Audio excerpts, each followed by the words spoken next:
My name is George Rangel. I'm 37 years old.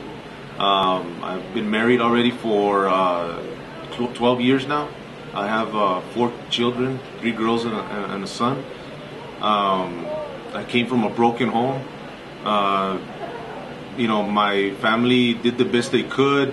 My father he's my stepfather, but I call him father because he raised me since I was 6 months old. Took the job of someone else and did the best he could. It was a broken home. They didn't know what they were doing. They kind of guessed that what the best way was, and saw a lot of bad things. And because I grew up not knowing my real father, I always had this question of why, and this longing for identity.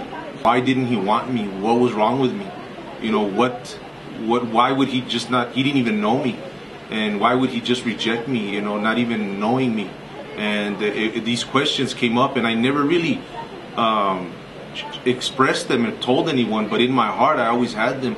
And throughout my teenage life, I always searched for identity of who I was, what I was going to be.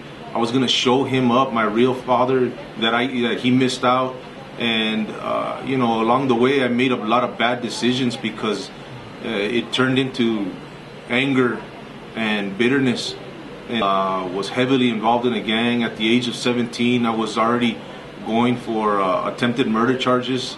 I just was angry and bitter because I thought I was dealt a bad deal in life.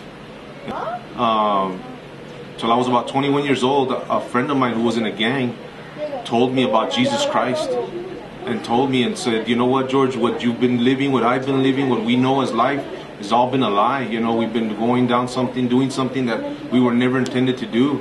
And he says, let me tell you what it's about. And that was the identity I was looking for. Brought me back to his original plan for me, was to give me destiny, to give me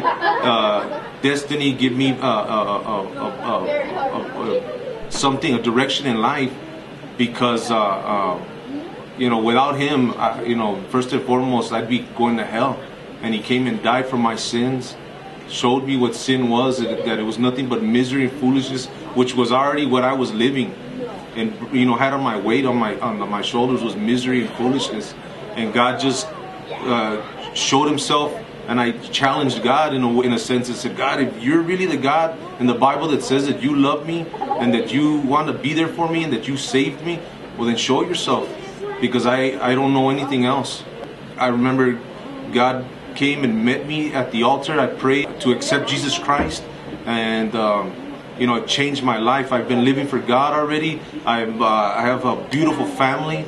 I've been restored in my mind, in my heart. I know that God saved me, that came down from his kingdom. I just feel, happy that God never forgot about me, and God always had